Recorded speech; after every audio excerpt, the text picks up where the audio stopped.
Ya, ngapain pakai iPhone? Baterai kecil, screen time dikit. Mending pakai Android ini nih, 700 juta mAh. Mau main HP sampai meninggal juga nggak perlu ngecas lagi.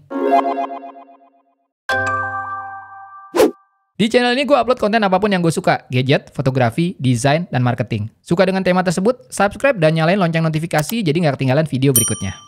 Coba kalian lihat smartphone kalian deh. Lalu ingat-ingat kenapa kalian memilih smartphone yang kalian pakai sekarang ini. Alasan apa yang membuat smartphone itu begitu keren banget sehingga menjadi barang yang tak pernah lepas dari tangan kalian? Apakah karena performanya yang cepat seperti yang ditunjukkan oleh hasil Antutu score-nya? Apakah kameranya yang bagus seperti yang kalian lihat pada hasil DxO Park-nya? Apakah desainnya yang keren yang mencerminkan kepribadian kalian? Apakah layarnya yang Super AMOLED dengan refresh rate 120 Hz sehingga kalian tidak ingin melewatkan 1 detik pun pada saat kalian nonton drakor favorit kalian di sebuah layanan streaming? Apakah baterainya yang super jumbo sehingga kalian akan mendapatkan screen time yang sangat panjang sehingga kalian tidak perlu khawatir lagi pada saat kalian harus melarikan diri dari dunia nyata? Di video kali ini gue akan membahas, atau mungkin lebih tepatnya membahas bukan kata yang tepat. Gue akan mengajak kalian untuk refleksi diri dan melihat kembali konsep tentang screen time dan bagaimana ia mempengaruhi hidup kita.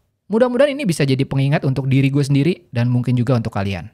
Buat kalian yang pertama kali ngeklik video ini dan berkunjung ke channel ini, gue ucapkan selamat datang. Di channel ini gue upload konten teknologi yang nggak melulu tentang unboxing, impresi, atau review, tapi juga gue tarik ke berbagai macam aspek seperti desain, branding, marketing, psikologi, bahkan filosofi.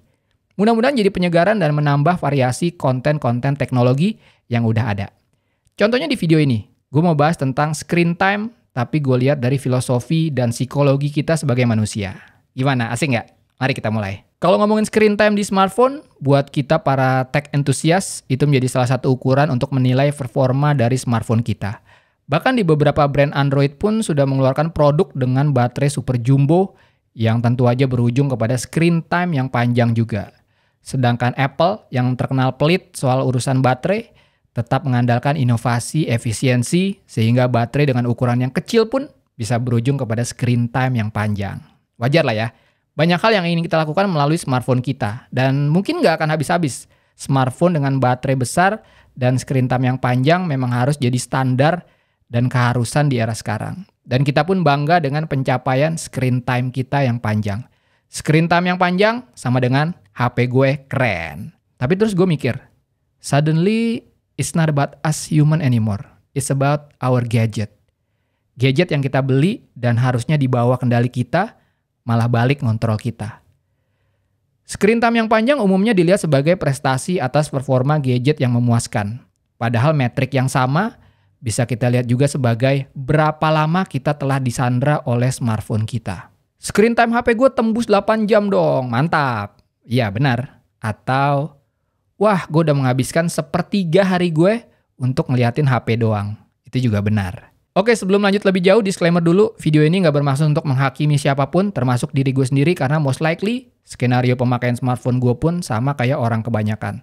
Justru di video ini gue akan ngajak kalian dan mengingatkan diri gue sendiri untuk melihat lagi tentang screen time dan efeknya ke hidup kita, dan mungkin ada yang bisa kita lakukan untuk memperbaikinya. Yuk lanjut. Oke, paling tidak sekarang gue udah ngajak kalian untuk melihat perspektif lain tentang screen time. Kalian bisa melihatnya sebagai prestasi dari performa gadget kalian, atau kalian bisa melihatnya sebagai sebuah diagnosa atas ketergantungan kalian.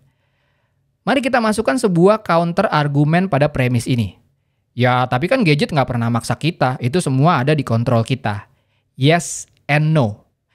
Yes dalam arti benar, kalau kita lah yang mengangkat HP kita, scan fingerprint atau Face ID, login ke sosial media kita, atau aplikasi apapun lah di HP kita. Dan next thing we know, boom, 8-9 jam screen time daily. HP atau aplikasi nggak pernah ngasih perintah ke kita buat menggunakannya. Jadi ketergantungan kita adalah 100% pilihan kita. Kabar bagusnya adalah 100% kendali kita juga untuk mengubahnya. Kita akan obrolin ini di bagian penutup video. Itu tadi yes-nya. No-nya gimana? Well, here's the truth. Yang mungkin kalian baru sadar. Internet, khususnya sosial media, didesain untuk kita nikmati secara non-stop dan terus-menerus. Dan kita butuh itu. Atau lebih tepatnya, akhirnya menjadi butuh. Kita nggak perlu khawatir lagi kalau kita nunggu lama, ada HP kita. Kita nggak perlu awkward lagi pada saat ada reunian atau bukber di mana teman-temannya nggak kenal-kenal amat, tapi terpaksa harus datang. Gampang, tinggal scrolling-scrolling Twitter sambil ngobrol seperlunya. Kita nggak perlu takut lagi pas ada acara keluarga dan tante-tante atau bude julid yang kerjanya nanya kapan kawin mulu, tinggal buka Instagram aja sampai acaranya kelar. Beres. Kita butuh ruang pelarian dan smartphone kita menyediakan. Kita haus hiburan dan smartphone kita menyajikan. Kita mencari teman dan smartphone membantu menemukan. Gue ulangi sekali lagi. Internet dan sosial media didesain untuk kita nikmati secara terus-menerus dan jiwa-jiwa FOMO kita pun menemukan tempat terdamainya. Apakah kalian sadar kalau timeline sosial media, apakah itu Twitter, Instagram, Facebook, tidak pernah ada ujungnya? Kalian sadar nggak? Kalau kalian scrolling, itu kalian bisa terus scrolling hingga menuju keabadian. YouTube, Netflix, Disney, dan platform streaming lain berlaku layaknya teman kalian yang tahu selera hiburan kalian dan selalu memilihkan konten yang menarik untuk kalian. That's what our screen time mostly about, right? Buat kalian yang lahir setelah era sosial media mungkin merasa tidak ada yang salah dengan ini. Tapi buat generasi seangkatan gue yang lahir di era analog, gede dan tua di era digital, pasti sangat merasa bahwa dulu tuh nggak kayak gini. Gue akan share ke kalian tentang konsep yang disebut stopping queue. Ini dipopulerkan oleh psikolog Amerika namanya Adam Alter. Stopping queue ini basically adalah sebuah signal untuk berhenti dan lanjut mengerjakan hal yang lain. Dan stopping queue inilah yang hilang pada habit kita dalam mengkonsumsi sosial media. Gue kasih contoh. Kalian baca buku. Buku akan habis halamannya. Dan pada saat itulah kalian mendapatkan stopping queue kalian dan lanjut mengerjakan hal lainnya. Nonton bioskop. Filmnya akan habis dan kalian pun lanjut melakukan aktivitas lainnya. Again, ada stopping queue-nya. Kalian tahu nggak kalau zaman dulu siaran TV dan radio akan berhenti di jam 12 malam, baru ada lagi besoknya jam 5 pagi. That's a stopping queue. Udah habis siaran, ya udah tidur. Game juga gitu. Main Sega atau Nintendo zaman dulu, begitu kasetnya udah tamat, ya udah selesai. Nggak ada DLC dan gacha yang nggak habis-habis kayak sekarang. Zaman dulu stopping queue-nya jelas dan mungkin opsinya juga nggak banyak, jadi lebih mudah. Tapi di zaman sekarang, kayaknya kita butuh that stopping queue. Momen di mana kita berkata, oke cukup, saatnya ngerjain yang lain. Caranya bisa macam-macam. Apakah itu social media diet, dengan cara mengurangi akses ke sosial media, uninstall aplikasi-aplikasi yang menurut kalian tidak bermanfaat, dan lain-lain.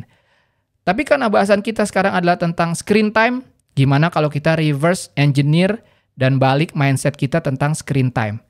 Instead of kita bangga-banggain gede-gedean screen time, yuk sama-sama kita coba kecilin angka screen time kita. Caranya mulai dari hal-hal yang kecil yang bisa kita lakukan aja dulu. Contoh, pas lagi makan. Kalau lagi makan sendirian, ya udah fokus nikmati makanannya. Kalau ada teman atau keluarga, bisa sambil ngobrol. Letakkan smartphone kalian jauh dari jangkauan kalian. Kalau lagi di ruang tunggu, coba latihan untuk berdua aja dengan pemikiran kalian. Bisa mikirin ide-ide menarik atau rencana-rencana yang ingin kalian lakukan, atau menghayal juga boleh. Atau kalau emang susah bisa dibantu dengan aplikasi di smartphone kalian. Mari kita ambil kembali kendali kita dan menggunakan smartphone untuk memperbaiki kualitas hidup kita.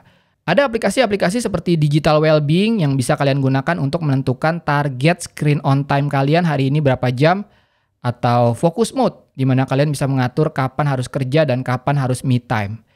Instead of perbanyak screen time, kenapa nggak perbanyak talk time dan banyakin ngobrol dengan orang terdekat? Atau thoughts time, di mana kalian benar-benar berdua dengan ide dan pemikiran-pemikiran kalian, atau sesimpel me time, menikmati suasana sekitar tanpa layar. Again, gue bikin video ini bukan karena gue udah melakukan ini semua, justru video ini adalah kickstart buat gue untuk punya kehidupan digital yang lebih baik. Yuk kita mulai yuk. Kalian sendiri gimana? Screen time kalian sehari-hari rata-rata berapa jam dan dihabiskan untuk apa aja? Dan kira-kira kalian sanggup gak nih kalau gue challenge dalam waktu seminggu ke depan, screen time kalian harus lebih rendah dari sekarang? Tulis aja di kolom komentar supaya kita bisa berdiskusi. Oke, segitu aja video kali ini. Gimana kalian suka gak dengan tipe-tipe video tech kayak gini?